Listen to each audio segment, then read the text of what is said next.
Hello everyone, welcome to my YouTube channel prep with Shikha. आज की video में हम करेंगे अपना chapter number 10 government budget and the economy.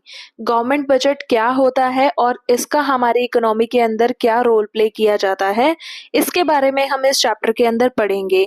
तो चैप्टर स्टार्ट करने से पहले अगर आप चैनल पे नए हैं तो प्लीज चैनल को सब्सक्राइब कर दीजिए और बेल आइकन को प्रेस कर दीजिए ताकि मेरी वीडियोस की सारी नोटिफिकेशन आपके पास जल्दी से जल्दी पहुंच जाए।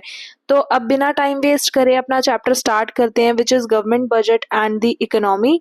गवर्नमेंट बजट क्या होता है? हमारी कंट्री के अंदर हर साल गवर्नमेंट हमारी क्या करती है? बजट अनाउंस करती है, ठीक है। पास्ट परफॉर्मेंस को देखती है, कंसीडर करती है और फ्यूचर का नेक्स्ट ईयर का बजट अनाउंस करती है। तो इसको इन डेप्थ में हम अब पढ़ते हैं क्या है। Concept of government budget. February 1 is a well-known date in India when the finance minister present an annual budget of the government or its approval by the parliament. 1 फरवरी को जो हमारी फाइनेंस मिनिस्टर होती है वो एनुअल बजट को present करती है parliament में अप्रूवल के लिए sorry. The budget unfolds, basically उस बजट के अंदर क्या होता है? The financial performance of the government over the past 1 year and जो हमारी गवर्नमेंट की फाइनेंशियल परफॉर्मेंस है पिछले साल में उसने किस तरीके से परफॉर्म किया, क्या उसकी परफॉर्मेंस रही फाइनेंशियली, वो बताता है। और दूसरा क्या बताता है budget? The financial programme and policies of the government for the next 1 year, और आने वाले 1 साल के अंदर गवर्नमेंट क्या प्रोग्राम्स और पॉलिसीज करने वाली है या क्या क्या गवर्नमेंट परफॉर्म करने वाली है। बेसिकली गवर्नमेंट बजट क्या होता है? February 1 को प्रेजेंट किया जाता है फाइनेंस मिनिस्टर के द्वारा पार्लियामेंट के अंदर। और इस बजट के अंदर क्या होता है, हम क्या देखते हैं? बजट किस बारे में बताता है? दो चीजों के बारे में बताता है कि पास्ट में हमने ये किया था, पास्ट में हमारी परफॉर्मेंस कैसी रही थी, और अब फ्यूचर वाले नेक्स्ट 1 ईयर के अंदर हम क्या क्या करेंगे। क्लियर? तो गवर्नमेंट बजट ये होता है। अब इस गवर्नमेंट बजट के कुछ फीचर्स भी हैं, क्या है देखो। सबसे first feature, it is an estimate of government receipts and government expenditure for the next financial year. Basically government budget क्या होता है? सरकार का आने वाले एक फाइनेंशियल ईयर के लिए गवर्नमेंट के खर्चे और उसकी रिसिप्ट सबका बताता है, एस्टिमेट कि कितना होने वाला है क्या। It is an estimated statement not an actual one, वो एक आजमाई हुई हम एक एस्टिमेट लगाते हैं उसके अंदर, एक्चुअल में वो होगा या नहीं होगा वो तो हमें परफॉर्म करने के बाद ही पता चलेगा, 1 साल के बाद ही पता चलेगा। तो वो एक कैसी स्टेटमेंट होती है? एस्टिमेटेड, जिसका हम एस्टिमेट लगा कर रखते हैं पहले से, एक्चुअल वन नहीं होती है। It is prepared for 1 financial year, और ये एक फाइनेंशियल ईयर के लिए ही बनाया जाता है, 2-3 सालों के लिए, 5 सालों के लिए ये नहीं होता, सिर्फ 1 साल के लिए ये बनाया जाता है। It is a constitutional requirement to present budget before the parliament, और ये कॉन्स्टिट्यूशनल रिक्वायरमेंट है कि बजट को पार्लियामेंट पे पहले दिखाया जाए, प्रेजेंट किया जाए, ठीक है। It is presented by the finance minister every year on 1 फरवरी, और इसको फाइनेंस मिनिस्टर ही प्रेजेंट करती है हर साल 1 फरवरी को। 1 फरवरी ही इसकी डेट डिसाइडेड है, उसके बाद ये नहीं प्रेजेंट किया जाता, 1 फरवरी को ही प्रेजेंट किया जाता है। क्लियर है? तो ये कुछ फीचर्स थे हमारे बजट के। फिर क्या बोला जा रहा है? The programme and policies of the government as presented in the budget are known as budgetary policy of the government और fiscal policy of the government. और जो प्रोग्राम और पॉलिसीज गवर्नमेंट दिखाती है हमें किसके अंदर? बजट के अंदर प्रेजेंट की जाती हैं, जो भी बजट के अंदर, उनको हम बजटरी पॉलिसी भी बोलते हैं गवर्नमेंट की, या फिजिकल पॉलिसी भी बोलते हैं। Clear? It has the following aspects, और इसी बजटरी पॉलिसी या फिस्कल पॉलिसी के कुछ एस्पेक्ट होते हैं, 2 एस्पेक्ट होते हैं, 2 तरीके से। एक रेवेन्यू एस्पेक्ट होता है आपका और एक एक्सपेंडिचर एस्पेक्ट होता है। रेवेन्यू एस्पेक्ट का मतलब होता है कि ये अपनी क्या एक्सपेक्ट कर रही है गवर्नमेंट पूरे साल में, आने वाले 1 साल के अंदर कितनी रिसिप्ट्स एक्सपेक्ट कर रही है उसके बारे में बताता है। और एक्सपेंडिचर एस्पेक्ट के अंदर क्या बताता है कि वो कितना खर्चा करने वाली है आने वाले एक साल के अंदर। मतलब बजटरी पॉलिसी का, बेसिकली बजट का आपका दो मेन मोटिव होते हैं, दो एस्पेक्ट होते हैं। पहला होता है रेवेन्यू एस्पेक्ट, दूसरा होता है आपका एक्सपेंडिचर एस्पेक्ट। रेवेन्यू एस्पेक्ट का मतलब होता है कि कितना गवर्नमेंट एक्सपेक्ट कर रही है रिसिप्ट्स अपनी, ठीक है, आने वाले एक साल के अंदर। और एक्सपेंडिचर एस्पेक्ट का मतलब होता है कि कितना खर्चा गवर्नमेंट करने वाली है, उसका क्या मतलब वो कितना एक्सपेक्टेड है गवर्नमेंट का कि वो इतना खर्चा करेगी ही करेगी, ठीक है। It is by managing the budgetary expenditure that the government tries to achieve growth with stability। और अपनी budgetary revenue मतलब revenue aspect और expenditure aspect which is budgetary expenditure, इन दोनों से इन दोनों को मैनेज करके क्या अचीव करना चाहती है, ग्रोथ विद स्टेबिलिटी। मतलब ग्रोथ तो हो बट लेकिन स्टेबिलिटी के साथ हो, ये अचीव करना चाहती है, वो अचीव करने के लिए ट्राई करती है। Thus government budget is a statement of expected receipts and expected expenditure of the government for the financial year to come that reveals budgetary policy of the government to achieve the twin objective of growth with stability. तो यही बोला गया है कि government budget एक statement होती है जिसके अंदर गवर्नमेंट अपने एक्सपेक्टेड रिसिप्ट्स और एक्सपेक्टेड एक्सपेंडिचर्स को बताती है, जो कि वो अपनी बजटरी पॉलिसी के अंदर रिवील करती है कि वो इतना इतना करेगी, ठीक है। क्या करने के लिए, ट्विन ऑब्जेक्टिव अचीव करने के लिए। क्या है वो ट्विन ऑब्जेक्टिव, कि हमारी ग्रोथ तो हो बट लेकिन स्टेबिलिटी के साथ हो। क्लियर, ये था आपका बजट के बारे में सब कुछ। अब हम पढ़ते हैं ऑब्जेक्टिव्स ऑफ गवर्नमेंट बजट। अब गवर्नमेंट बजट को अचीव करने के लिए भी तो कुछ कारण होंगे, कुछ ऑब्जेक्टिव्स होंगे जो हमें गवर्नमेंट बजट के थ्रू अचीव करने होंगे। वो क्या है, सबसे पहला है आपका GDP growth. GDP growth is the central objective of government budget policy, budgetary policy. मतलब कि जीडीपी की ग्रोथ होना सबसे मेन ऑब्जेक्टिव है गवर्नमेंट की बजटरी पॉलिसी का। It is achieved in two ways, मतलब यहाँ पे ये दो तरीके से अचीव किया जाता है। By making public investment expenditure, ताकि ज़्यादा से ज़्यादा पब्लिक एक्सपेंडिचर करे गवर्नमेंट इससे, और दूसरा bye including private investment expenditure, मतलब कि और दूसरा जितना ज़्यादा प्राइवेट इन्वेस्टमेंट एक्सपेंडिचर करेगी, जैसे कि टैक्स के थ्रू और सब्सिडीज के थ्रू, ठीक है। तो ये दो ही तरीके हैं सिर्फ जिससे गवर्नमेंट जीडीपी ग्रोथ कर सकती है, और ये सबसे मेन ऑब्जेक्टिव होता है गवर्नमेंट का कि इसको वो पूरा करे, जीडीपी ग्रोथ को अचीव करे, ठीक है। फिर आता है आपका सेकंड, एलोकेशन ऑफ रिसोर्सेज। मतलब रिसोर्सेज को बांट देना, एलोकेट करना, बांट देना। क्या है देखो इसके अंदर, private enterprises will always desire to allocate resources to those areas of production where profits are high. देखो जो प्राइवेट सेक्टर होता है, प्राइवेट एंटरप्राइजेज होती हैं, वो हमेशा यही फोकस करती हैं कि जहाँ से हमें ज़्यादा प्रॉफिट मिलेगा, हम उन एरियाज ऑफ प्रोडक्शन के ऊपर ही सारे रिसोर्सेज बांट दें और उन्हीं के ऊपर पूरे लगा दें।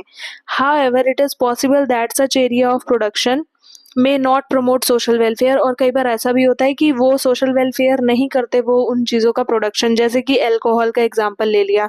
अगर अल्कोहल का प्रोडक्शन ज़्यादा होगा तो क्या हमें प्रॉफिट हो पाएगा, नहीं हो पाएगा। प्रॉफिट चलो अल्कोहल प्रोडक्शन वाले ओनर को हो गया, बट लेकिन क्या सोशल वेलफेयर हो रहा है, नहीं हो रहा। Though its budgetary policy, the government of a country directs the allocation of resources in a manner such that there is a balance between the goals of profit maximization and social welfare।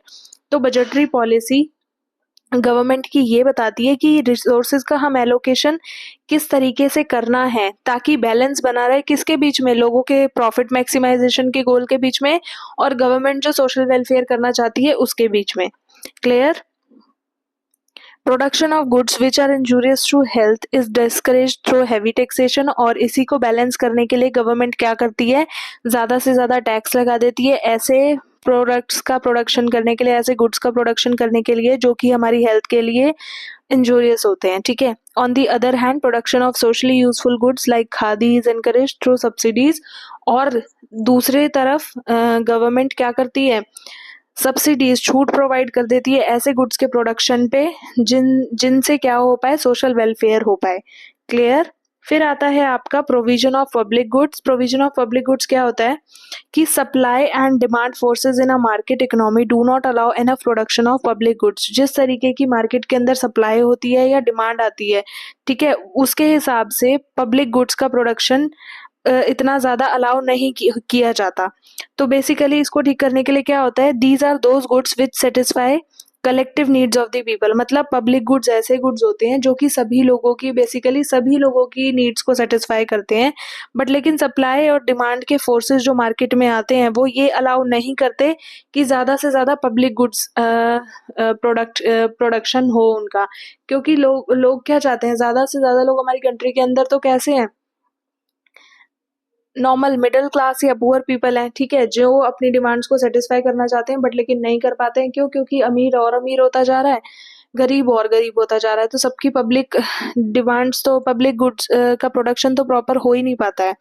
Law and order and defence of the country are important example of public goods. जैसे कि law और order defence देखें हम अपनी country का, तो ये सबसे इम्पॉर्टेंट एग्जाम्पल है किसका, पब्लिक गुड्स का। बट लेकिन it is through budgetary allocation of funds that these goods are sufficiently provided to the people.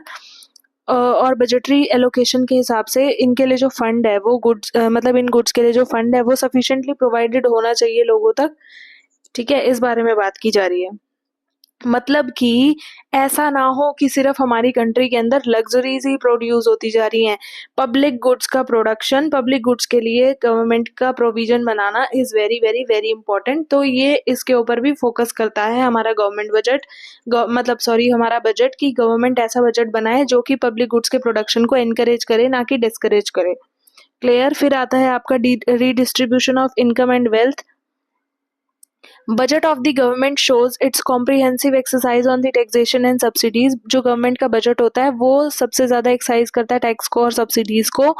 The government uses fiscal instruments of taxation and subsidies with a view to improving the distribution of income and wealth in the economy. Government क्या करती है, अपने fiscal instruments का use करती है, tax का, subsidies का, ताकि वो क्या कर सके, इनकम का डिस्ट्रीब्यूशन है जो हमारी इकोनॉमी के अंदर, हमारी कंट्री के अंदर, उसको इम्प्रूव कर सके, उसको बेटर कर सके।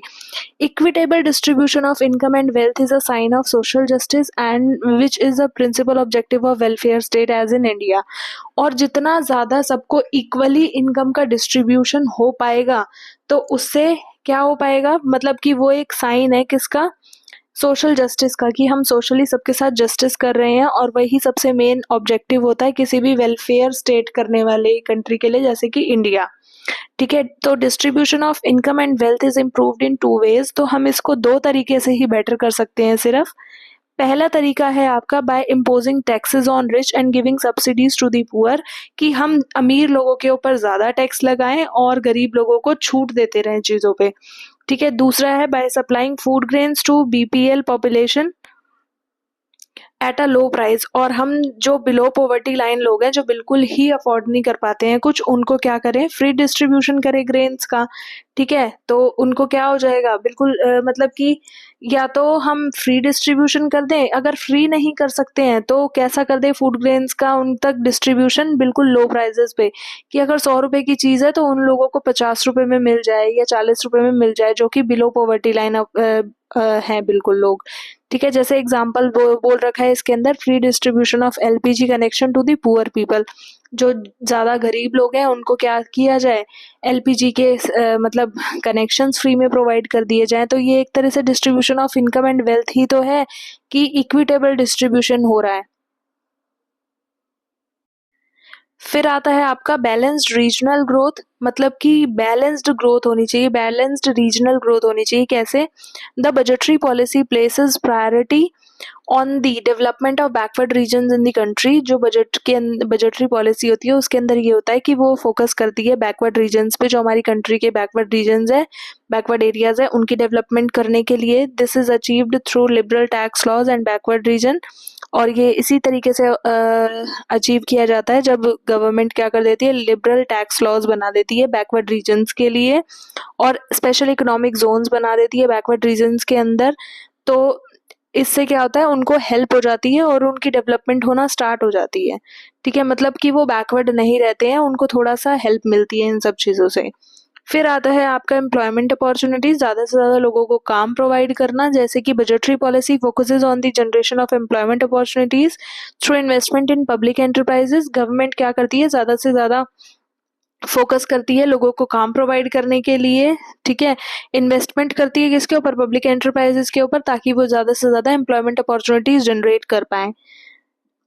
Budgetary provisions are made for schemes like MNREGA, offering employment to poor section of the society. और जैसे कि ये स्कीम हो गई मनरेगा, जिससे कि पुअर सेक्शन जो होते हैं, मतलब गरीब लोग जो होते हैं हमारी सोसाइटी के, या मतलब किसी सोसाइटी के गरीब पीपल, किसी एरिया के गरीब पीपल, उनको एम्प्लॉयमेंट अपॉर्चुनिटीज प्रोवाइड करना, जैसे कि एम्प्लॉयमेंट दे देना, ठीक है, ये सब कुछ।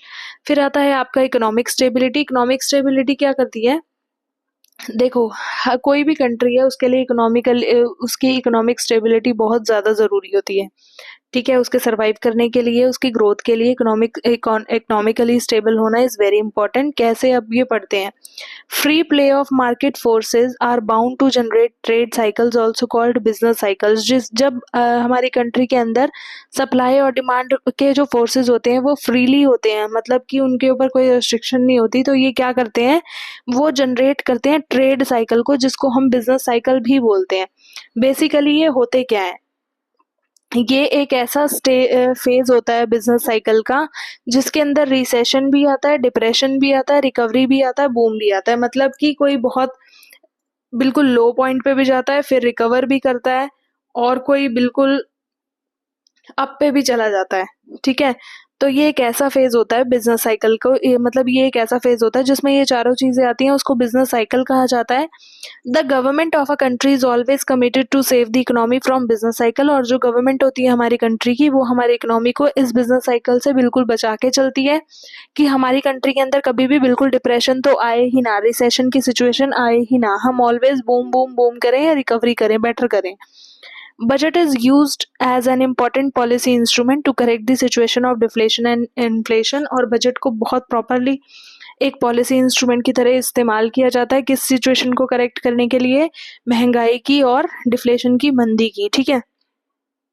Bye doing it the government tries to achieve the state of economic stability. और ये सब करके गवर्नमेंट क्या चाहती है, कि वो इकोनॉमिक स्टेबिलिटी अचीव कर पाए। Economic stability stimulates the inducement to invest and increase the rate of growth and development. और इकोनॉमिक स्टेबिलिटी किसको स्टिमुलेट करती है, कि ज़्यादा से ज़्यादा इन्वेस्टमेंट हो और ग्रोथ का रेट और डेवलपमेंट का रेट इंक्रीज हो पाए हमारी इकोनॉमी के अंदर, हमारी कंट्री के अंदर। तो ब्रीफली क्या बोल रहा है ये, ब्रीफली ये बोल रहा है कि the government tries to manage its revenue expenditure in such a way that GDP grow is accelerated, inflationary and deflationary pressures are eliminated and inequality is reduced. This imparts stability to the process of growth. Basically government क्या करती है, अपने revenue और expenditure को इस तरीके से manage करती है जिससे कि हमारी जीडीपी ग्रोथ चलती रहे, ठीक है, हमारे इन्फ्लेशन और डिफ्लेशनरी जो प्रेशर्स हैं वो खत्म हो जाए, और इनइक्वालिटी पूरी तरीके से कम हो जाए, ठीक। तो यही है कि एक ग्रोथ की प्रोसेस में ये स्टेबिलिटी लाना, हमारा मतलब कि ग्रोथ तो हो ही हो, बट लेकिन हमारी इकोनॉमी के अंदर स्टेबिलिटी भी रहे, ये है हमारी गवर्नमेंट का ऑब्जेक्टिव होता है बजट के थ्रू अचीव करने का, ठीक है। तो ये थे आपके objectives of the government budget. बाकी का पार्ट हम इस चैप्टर के नेक्स्ट वीडियो में पढ़ेंगे। अगर आपको ये वीडियो अच्छी लगी है तो प्लीज़ लाइक कमेंट शेयर ज़रूर करना। अब हम मिलते हैं नेक्स्ट वीडियो में। Thank you so much.